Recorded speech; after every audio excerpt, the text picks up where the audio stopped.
Good morning. It's the conversation here on TOS TV Network, your digital first Pan-African network. It's a beautiful Monday morning, the start of a new week. I hope you're getting or you're ready for this week. I am Adesi Welsi.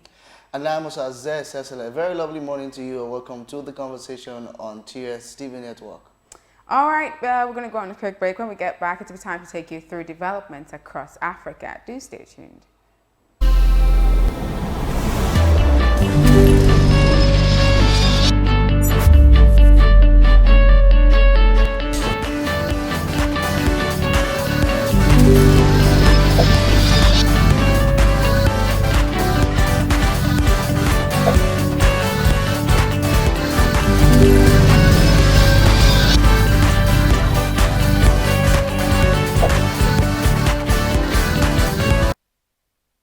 Welcome back. Now we take you through, stories, events, and happenings across the African continent, starting with Nigeria, where a military plane crashed near Abuja Airport a few moments to landing.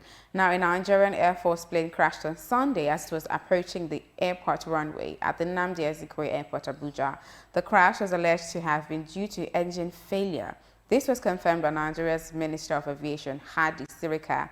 The minister said on his Twitter account that a military aircraft, King Air 350, has just crashed short of our Abuja runway after reporting engine failure en route to Mina. He gave no details on casualties, but wrote, "It appears to be fatal."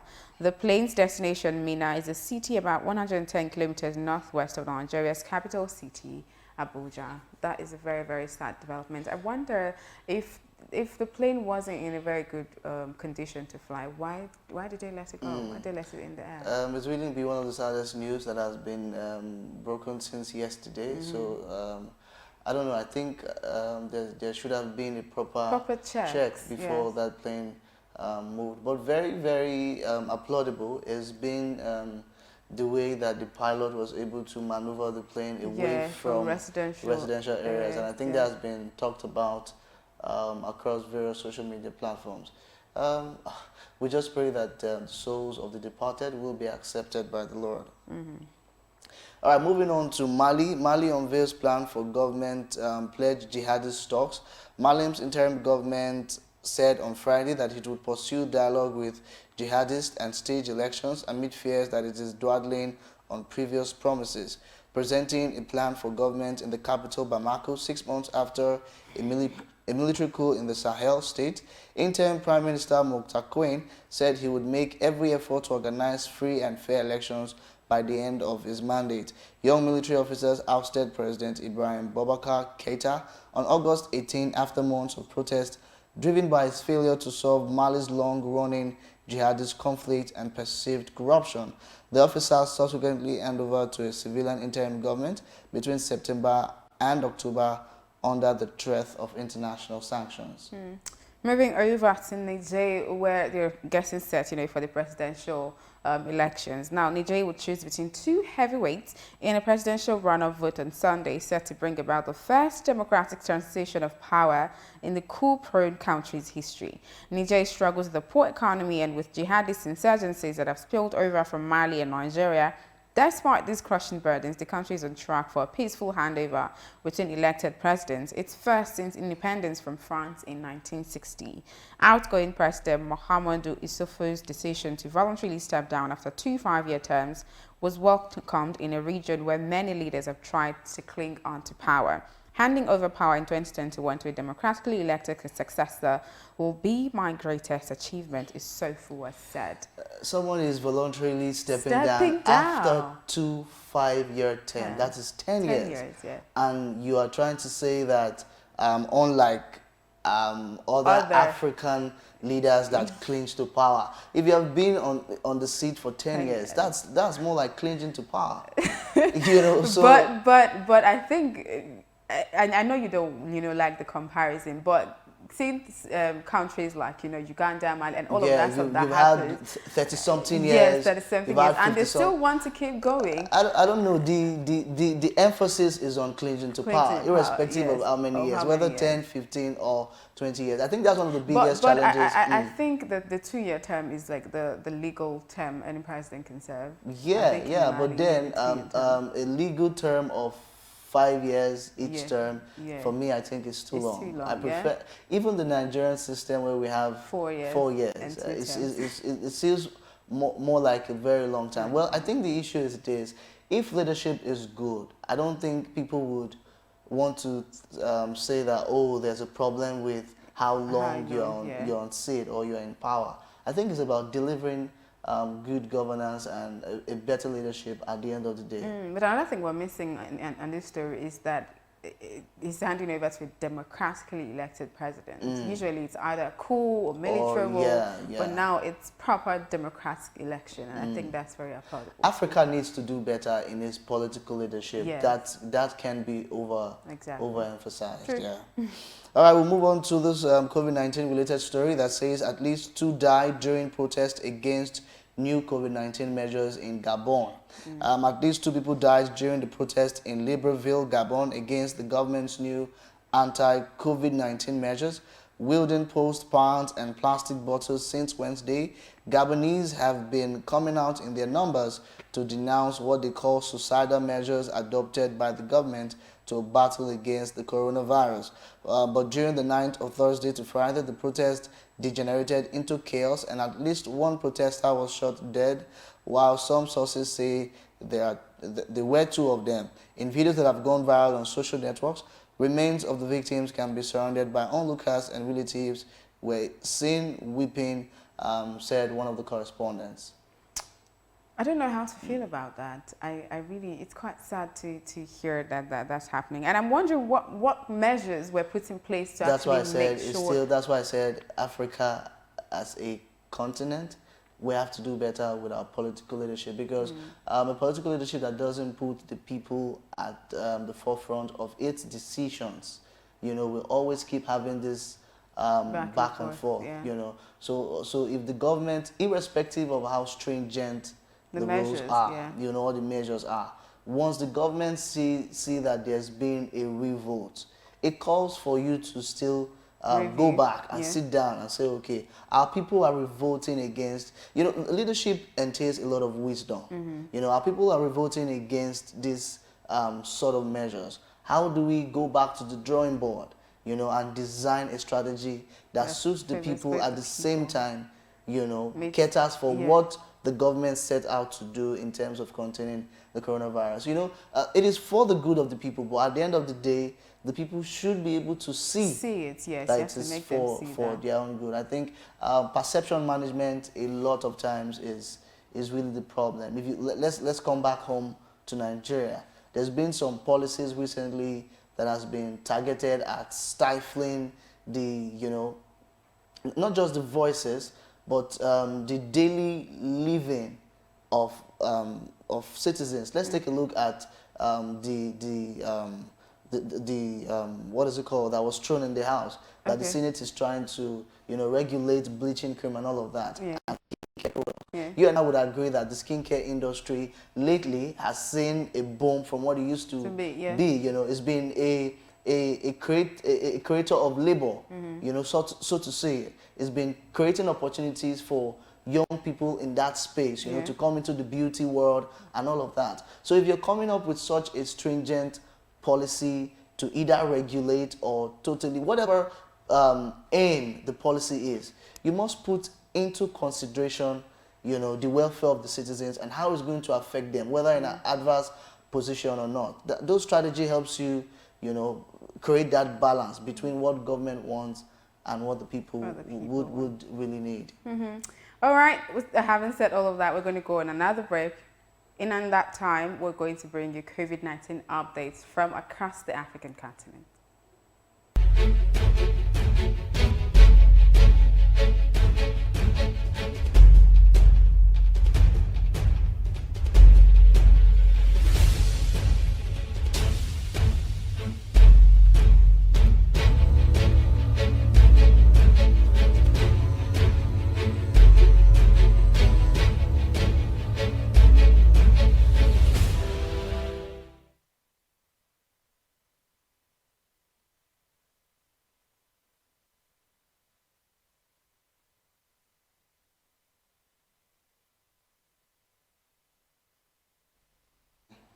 Hi, welcome back. It's still the conversation here on your digital first Pan-African news network. That was the COVID-19 update, about 3.8 million cases. Wow, yeah. And about 100,000 deaths. That is huge. All right, that will now lead us into our newspaper review for this morning. And we kick off with the national economy this morning. On the national economy this morning, you have this very gaping headline that says, massive investments in rail infrastructure, game changer for Nigeria. Massive investments in rail infrastructure, game changer for Nigeria. Actually, I've been thinking about this over the weekend. This why I'm thinking of planning a trip, a train trip. You know, I don't know, maybe from Abuja to Kaduna or from Itakpe to Warri, or you know, but I just want to explore. But have you ever been on a train? I've never been. Neither have I, and I think people say it's quite interesting, quite thrilling, and I thought like I have to do that. Yes. So I'm thinking of a group trip. You know, myself and some friends. We just go, we just go on a train trip, and then let's see what it looks like. You know, because sometimes if we just sit down and we don't look at, because the headline says massive investments in rail infrastructure. So as journalists, as broadcast journalists, as media people, we should be able to assess, firsthand how these investments have been, replicated in the system. All right, so it says massive investments in rail infrastructure, game changer for Nigeria. On top of the newspaper, you'll find vacate minefields for active investors, federal government tells speculators. Vacate minefields for active investors, federal government tells speculators. And under the photo of the day, you will see exit from recession proves success of economic plan, says the presidency, that the exit from recession proves success of economic plan. And on page 5 of the national economy, you find the story, cryptocurrency ban, SEC, CBN to provide level field for investments. I think this is quite commendable. This is what we want to hear. You know, it says cryptocurrency ban, Security Exchange Commission, Central Bank of Nigeria to provide level playing field for investments. Exactly. Just create a balance. You know, I know what you're trying to do is curb crimes and all that stuff. But there are also people who are legit in the business, and then it kind of have passive impacts on the economy. So there should be a balance. There should be a level playing field. We all look forward to how that pans out. I think it's a good step in direction. True. We need to look for a level playing field because people already, Nigerians, have made a whole lot of investment. I think I read somewhere where they said Nigeria is the second after the US. Second country after the US that is investing in Bitcoin. That is huge. Exactly. That is huge. Very huge, actually. And then moving over to the Daily Times this morning, starting from the very obvious headline, NAF probes military plane crash as 7 officers die. Very, very sad. Again, I think we spoke about that earlier on the development across Africa, but that's quite sad. And this is on Okorocha's arrest. Uzodinma urges federal government to probe Okorocha over Olu crisis. Ex-governor arrested. This is federal government debunks rumor, says Republic of Benin not aspiring to be part of Nigeria. Did you see that? Where I saw it. The Republic of Benin wants to be Nigeria, said 7 states. And quite a number of reactions trailed that. I saw all of the jokes, but I think Nigerians got it. They got it wrong. Wrong. Yes. Yeah, I think what the president of Benin Republic was trying to say is to express that cordial relationship that we are like brothers and sisters, not like officially we are going to now become. I saw very, very funny tweets. Very funny tweets. Nigerians can be very extra. And then this one is on insecurity. More eminent Nigerians urge Buhari to declare state of emergency on security and address the nation. What's your take on that? Now, my take is this. What does it mean to declare a state of emergency as regards security? Meaning it's now going out of hand. Let the government now step in. Now the question is this: it's not a matter of how does that solve the situation. We should be thinking of coming up with. Meaning it's going to now be top priority. It should be a top priority. We don't need leaders to come together to say that security. We are urging the president to make security a top priority. It doesn't make any sense. This is something that should have been done long ago. And the presidency or those in charge of security in the nation does not necessarily need more leaders, like the headline put it, yes, more leaders to come together to urge the president, to urge the service chiefs to say, now is the time, let's now declare state of emergency on security. Yes. No, security has to be the topmost priority of the government of the day. Yeah. It has to be a daily priority of the government. Exactly. So we don't necessarily need leaders to come together to say we're declaring a state of emergency. We should be thinking of concrete, ideas. And I was saying to myself over the weekend, let's look at the state structure, for example. We have the governor, and then we have a National Assembly delegation from that state to the National Assembly that comprises of at least 9 representatives, 3 from the red chambers and about 9 from the green chambers. My question is, don't those leaders think it is wise enough for them to go back home and sit with the governor and liaise with the governor and say, as regards our state, what is the security measures or what is the security infrastructure that we have to combat insecurity? It goes beyond just sitting in Abuja, crossing your leg and saying you are honorable or you are a senator. You were sent to the National Assembly from a state. You're representing either a federal constituency from that state or a senatorial district from that state. So there's nothing that stops all of the people at the National Assembly to say, let's go back to our state. Let's go back to our governor and say, together, let's work in consortium, governance is like they say, it's partnership. How do we now work to see that our state, because let's look at the headers crisis. It's beginning to infiltrate into several states, and you don't expect, I'm not abdicating the presidency from the whole equation. The presidency has his own role to play. But I'm just thinking that it would be wise for the leaders at the National Assembly to go back home and say, because you can't be in Abuja and the people you represent is at home, back in your state, and they're feeling the brunt of insecurity. So for me, that's my take, really. Okay.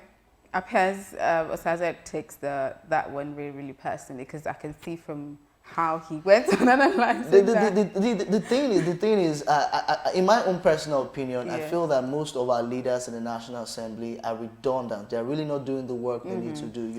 When issues come like this, you only hear presidency, you only hear governor. But there are other leaders, particularly at the local levels, whose responsibility is also to cater for the welfare of the citizens. Yes, exactly. I do agree with you. And then the last one on the Daily Times this morning says, IMF Fitch may review forecast for Nigeria. That is on page 3 of the Daily Times this morning. Quite interesting headlines. I think you should get yourself a copy of the Daily Times this morning to read up on all of these stories that I've read out to you this morning. All right, still on the newspaper review, that takes us to the leadership newspaper. Experts says implementation of 3.85 trillion capital budgets will spur real sector growth. You'll find that at the very top of the leadership newspaper. The next one under that story says, I will never give up on PNB, says Bakari. I will never give up on PNB. And the very gaping headline says, I did not negotiate with bandits, says Sheikh Gumi. Sheikh Gumi says, I do not negotiate with bandits. You can find that on page 4 of the leadership newspaper. There are about 3 riders under that story. It says, accuses politicians, media of exacerbating crisis. Insurgents, terrorists, now emboldened, says PDP. Stop amnesty for terrorist bandits, says civil society organizations. Now you find the photo of the crashed scene from the crashed, or the scene from the crashed aircraft. And under the story, under the photo, I beg your pardon, you find the story, crashed military aircraft on surveillance mission to Kagara. That should raise some suspicion there. That should raise some suspicion there. It says crashed military aircraft on surveillance mission to Kagara. It's been a time of turmoil for the people in that community since some school students were whisked away, and abducted from the school. And now here's a crashed military aircraft on a mission, on surveillance, and then, there's been a mishap right there. Quite sad and unfortunate. Now the next headline, also a related story, says 74 abducted Kagara students teachers, others released. It's quite amazing. confusing. It's quite confusing because you could hear from some reports that, oh, we didn't negotiate with them, they are yet to be released, and you can hear from another quarters that, oh, they've been released. You know, I saw something that Aisha Yusufu posted on Twitter, and it was quite hilarious, but if you are a true patriotic Nigeria, you wouldn't find any fun or comic relief in it. You know, she was like, let's give a movie title to Nigeria. You know, and people came up with all sorts of things like, oh, problem not the finish, blah blah blah, and all of that. You know, it may sound funny, but a true Nigerian who sees how we move from one problem or the other, from one issue or the other, every single day will be bothered. You know, it's quite unfortunate. So if you want to get more stories on that, you should get a copy of the Leadership newspaper this morning. Okay, but before I go into the last newspaper, if you were to, you know, give Nigeria a movie type, Nigeria was a movie and you were to title it, what would you call it? Funny. I think the most apt title is this one I just told you that I saw. I'm telling you, it's a very appropriate title, because the moment you think we are heading out of a challenge or we are making headway in a problem, something just comes up. Let's look at 2020. You know, though COVID-19 was a world, a global, you know, pandemic, it also affected us as Nigerians, you know, and we moved from COVID-19, you know, while we were trying to get into our independence, young Nigerians became so disheartened about the situation of the country. We went to NSAS. NSAS spiraled into hoodlums, spiraled into palliative looting and all of that. And when we just thought it was over, there was the issue of birds not flying during the you get so there's one problem or the other, you know, and we went to the NDCC probe where the MD fainted and all of that. You know, it never stops. It never stops, and it's really disheartening. On a constant ride in Nigeria. Okay, moving over to the last daily for this morning, the Blueprint newspaper, starting from the very obvious one. Crashed NAF aircraft was on Kagara rescue mission. Just same thing that was on the Leadership newspaper. The first rider says, ball of smoke scares away sympathizers. 7 on board killed, Buhari others probe. Engine failure caused hair mishap. That's coming from an official. APC Lawan reps, others mourn. That story is on page 6.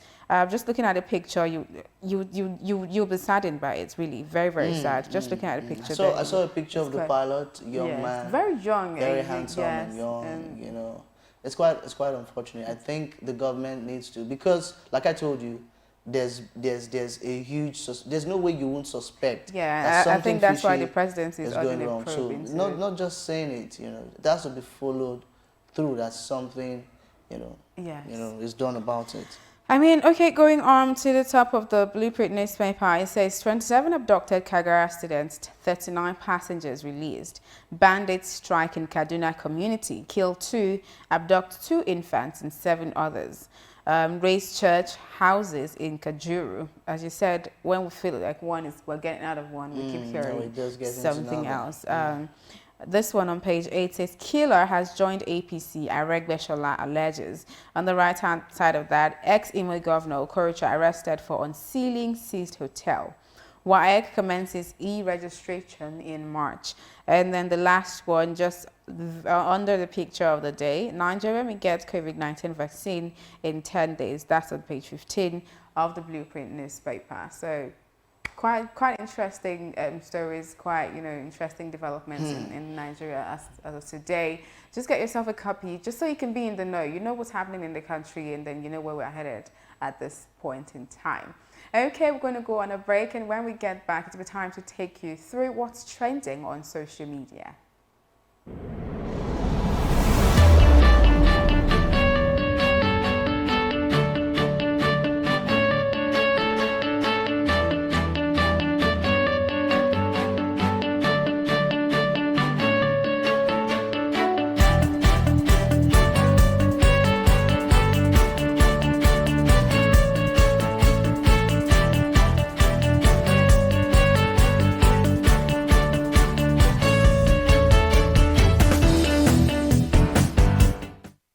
TOS TV Network mobile app is now available. You can now catch up on our breaking news, stream our programs live,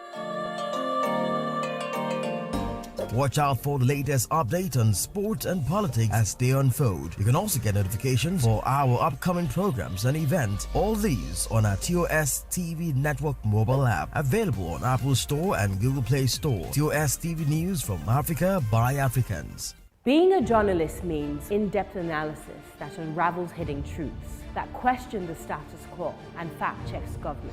These criminal elements hiding under the cloak of surveillance contractors are the APC elements. Do you have facts to prove that? Being a journalist means waking up every day with a burning desire for peace, equity, and justice for all citizens. We're being told that the choice you have is to take the lesser of two evils. It means patriotism via the prism of objectivity and accountability. It means giving my platform to the masses to discuss issues that matter to them. Some of them, if they bring budget, and the budget they look. Some they sleep. They're going to ask how much we are on. I have it. Thereby shaping government policies and laws. My name is Usasu Igbenedion, and I am the People's Journalist.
Welcome back to the conversation. Don't forget you can be a part of the conversation and the community as a whole by following us across all social media platforms, TOS TV Network on Facebook, Twitter and Instagram. Also checking out our website at www.tostvnetwork.com. Now moving over to what's trending on social media. Now if you've been following the conversation this morning, you'd have heard us, talking from the development across Africa to the newspaper headlines. You'd have heard the story of the airplane that crashed close to the Abuja airport, I think sometime yesterday or thereabout. And that has been trending on social media. That has conversations have been ongoing about it. And I'm going to read out a few tweets here in regards to that.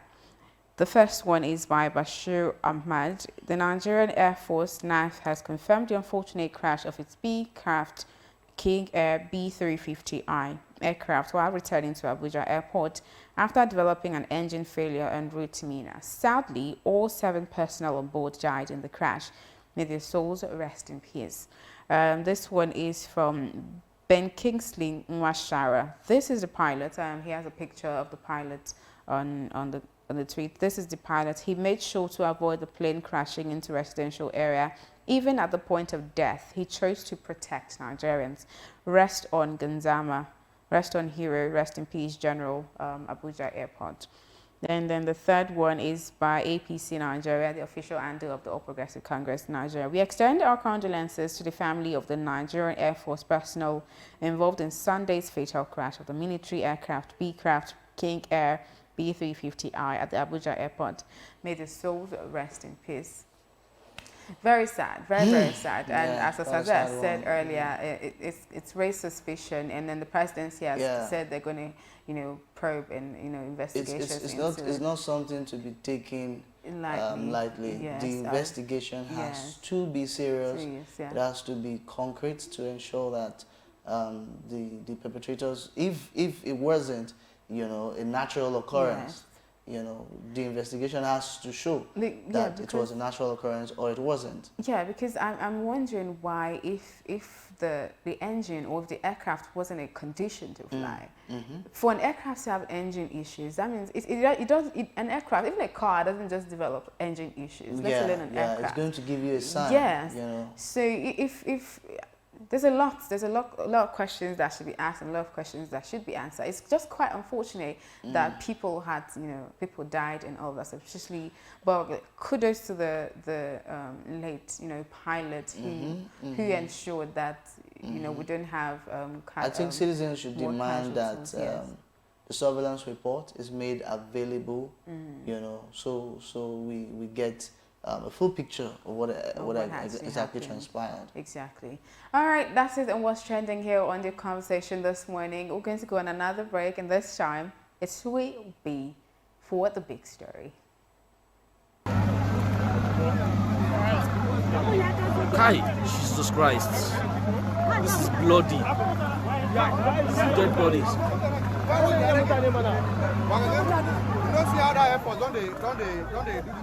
Shit.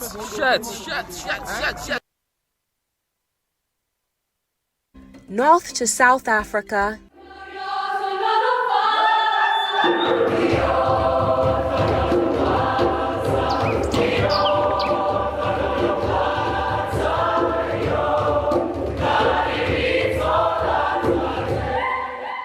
East to West Africa,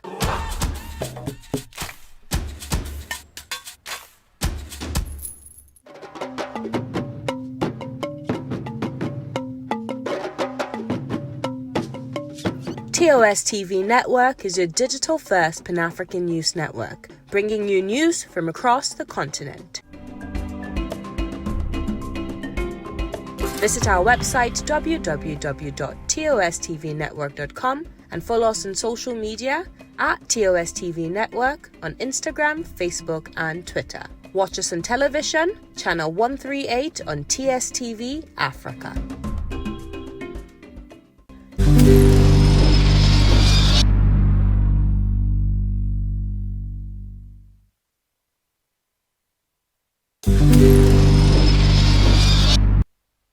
Welcome back. You're still watching The Conversation on your digital first Pan-African News Network, and it's now time for the big story. Do well to join the conversation on our Twitter page at TOS TV Network using the hashtag The Conversation. This morning we'll be looking at national economic recovery, Nigeria creeps out of recession and its implication. Now, Nigeria's economy unexpectedly came out of recession in the fourth quarter of 2020, lifted by growth in the non-oil sector. However, the development didn't come as a surprise to some policymakers, including the governor of the Central Bank of Nigeria, Mr. Godwin Emefiele, who had estimated that the economy would limp out of recession in the fourth quarter due to the Apex Bank's aggressive development finance activities, as well as efforts to stimulate household spending. Now, based on the data available to the Central Bank of Nigeria, Mr. Emefiele says that we are somewhat, I quote what he said, he says, we are somewhat cautiously optimistic that indeed, if we continue doing what we are doing and do more, there is a likelihood that we would see some little positive output numbers during the fourth quarter of 2020. Now joining us on this program this morning is Mr. Atiku Samuel, a public policy analyst from the International Budget Partnership. Mr. Atiku Samuel will be joining us to look at the subject, national economic recovery and Nigeria's creeping out of recession, and of course the implications this morning. Good morning, Mr. Samuel. Thank you so much for being with us this morning. Now, first of all, let's take your position as an analyst. There's been speculations that is it true that Nigeria is really out of recession, or we are just going by what has been told us by the Apex Bank of Nigeria? Well, I think the National Bureau of Statistics, the official data that they actually shunned out recently, that's for last year Q4. Okay. Between October, November, December, did show that for that quarter, the economy was actually growing compared to a quarter before that. So effectively, if you go by the official statistics, and then the context in which recession is defined, we seems to be out of recession. But that does not preclude the fact that if you look closely at the report, you will discover that the manufacturing sector is still in recession. The fishing sector is still in recession. The transportation storage industry is still in recession. Okay. The accommodation, food, and other services sector is still in recession. The electricity and gas production sector is still in recession. The finance and insurance industry is still in recession. Art, entertainment, recreation, and all those services are still in recession. Professional services. So we have a whole bulk of sectors still in recession. So if all of these sectors are actually still in recession, how are we now out of recession? Because that cuts across major. Yeah, because you mentioned household, you mentioned gas, food, and these are basic areas that really impact on the livelihood of citizens. Yes. What's your take on that, sir?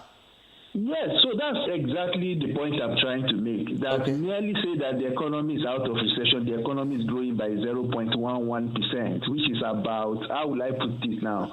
If you have 100 naira, you're saying that your economy is growing by 0.11%, it doesn't preclude the fact that everything is all right. And the second bit of it is that if you look at what actually tilts us out of recession, it's the agricultural sector, the crop production sector, and of course the livestock sector. We know that the crop production sector actually did face a lot of severe pressure last year. There was famine. Don't let me call it famine. There was apparently drought. We had flooding, and then by extension we had infestation. In fact, most of the corn around the Okeogun axis, Kwara axis was actually destroyed by armyworm. So, well, if you look at that and then you talk to farmers in those sectors, playing in those sectors, they will say, oh, the economy is absolutely not out of recession. We produce less than we produced last year. So people can actually go front and back around it. But what I will say is that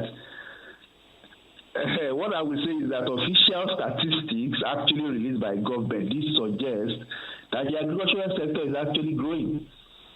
People can pick holes to that and say, oh, Boko Haram, the banditry, and all those insecurity issues have actually affected a whole lot of things. But again, they are the ones that actually do go out on the field to collect this data. So it's for us to begin to look closely at the data they are collecting and the method in which they do use to collect some of this data. Okay, so let's go by saying that we are actually out of recession, and then thanks to the non-oil sector. And I think this is the second time Nigeria is slipping into recession in about a year or two. So what does this now say for economic diversification? Because you said that it's the agricultural sector that is actually pulling us out of recession, but we're still very oil dependent. So what does this say for economic diversification? Yes. Yeah. Just to put it on the table quickly, that if you look at the structure of the economy, the oil sector itself makes up, in fact, the telecom sector in Nigeria is bigger than the oil sector. But that said, the oil sector, because of course petrodollars, the dollar we make from the oil sector, actually help other sector stay on their feet. In other words, if you are playing in the manufacturing sector, you want to procure raw materials, you want to actually get spare parts, you need dollars to actually go import those things, because we really don't produce those things in Nigeria. Effectively meaning that you depend on the oil sector to procure those things. So that's how coupled the Nigerian economy is to the oil sector. But notwithstanding that, the biggest chunk of jobs, which is what me and you will talk about, your income in the pocket of people, relies solely on the manufacturing. The oil sector In fact, the oil sector was actually in recession. At least we lost significantly. I mean, the economy, we all know that we are producing less than we should produce. The manufacturing sector, if you go to Lagos and then Ogun State axis, and then you look at Oyo axis, and then that's the manufacturing hub of Nigeria, right? The sector is in deep recession. The fishing industry, if you go down to the south, farmers, fishermen are not producing enough fish. If you look at the transportation sector, which actually 1 in 8 jobs in the world is actually within the transportation sector. So you go to the airport, you ask people there, they will tell you things are bad. If you go to the people driving on the road, they will tell you things are bad. Even the rail system, the sector is in recession. Now, accommodation, you go to hoteliers, people operating restaurants and all those things, deep recession. And those are the big core. They create a lot of jobs. So, again, we talk about the electricity, we talk about the banking system, the insurance industry, in deep recession. You look at the art entertainment industry, things are not good there. You look at professional services, like accountants and all those things are not good there. But if you look at which sector is actually growing, you look at the quarry sector, which is actually a support sector. Now, what happens is that if you're actually blasting rocks, and then you are creating rock, the mere fact that you are piling them up means that you are producing, meaning that the economy shows clearly that the economy is growing, but in real sense of it, you may not be selling. So, but statistically, they will tell you that sector is growing because you are producing more, right? ICT sector, which is the telecom sector. Remember, that was last year. This year, they've paused a lot of things. And it's clear, the ICT sector will grow because of people are working more people are working from their houses, they have to spend more on data, they make more on calls.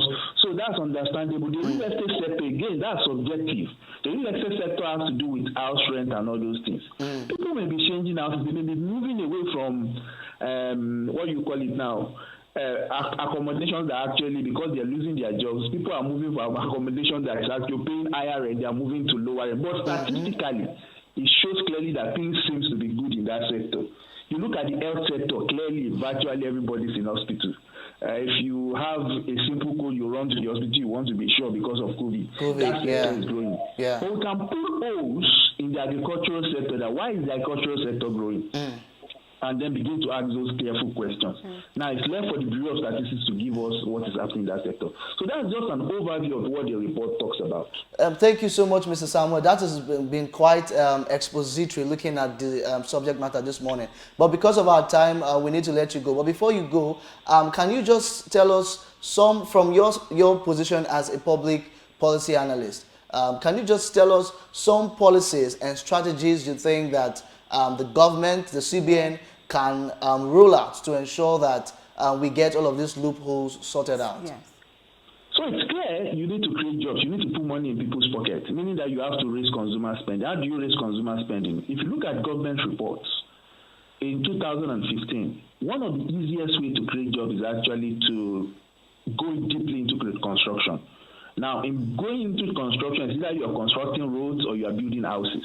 Okay. But again, if you construct it doesn't draw in income. But if you're constructing, so I would say generally that government should focus their attention on things. I mean, I will not mind if the government decides to build, let's say, 6 new Abuja across the whole geopolitical zone. That creates a whole lot of jobs. And then the houses are actually sold using mortgage. And one way or the other, all those things cascade into creating jobs. And the moment you start putting money in people's pockets, people start spending, and then the economy starts going up. But that's one good way to actually go. And we could go on and on and on and on like this. But the fundamental thing there is that you need strategies to put money in people's pockets. Okay. And just to say this before I go, when the economy of the U.S. actually went into recession, the U.S. government, one of their policies, because they wanted to boost up the automobile manufacturing sector, they did what they call clinkers for cash, meaning that if you have old cars, you trade it in and they give you $5,000. Meaning that if you have old cars, they give you $5,000 and they encourage you to buy a new car. That policy raised the manufacturing sector. Now, in Nigeria, if you look at the subsector of Nigeria, we have about 300 subsectors playing in Nigeria, at least vibrantly. We need to begin to tailor policies and designing policy specifically for each of those sectors. Doing broad policy will not lift us out of this thing.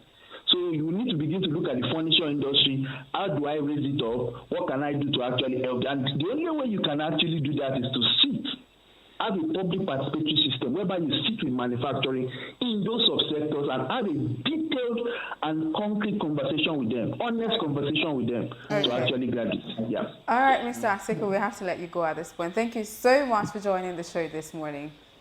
Thank you for having me on the program. Thank you. You're welcome. That was Mr. Asiko Samuel, a public affairs, public policy analyst, talking about Nigeria coming out of recession and then the implication on the economy and, policies that can be rolled out to ensure that the economy doesn't go back into recession and then we also grow economically as a nation. But while he was talking, what I was trying to, figure out was where does, foreign investment come into play here? Because I know that the economy has to be stable enough for investors to want to come in. And I know that can also help boost the economy. But what are we doing as a country in line with, stabilizing the economy enough, to attract foreign investment and all of that? Thank you so much for joining the show this morning. That's so much that we can take on the conversation this morning. Do not forget to be part of the community. Follow TOS TV Network across all social media platforms. That's Facebook, Twitter, and Instagram. And also, follow us on YouTube. Subscribe to our YouTube channel. It's TOS TV Network, to catch up on amazing programs. Not just the conversation. We have all the lineups of amazing programs for you that you should, check out. And also check out our website at www.tostvnetwork.com. I am Adesi Welsi. And I am Osaze Cecily. Enjoy the rest of the day.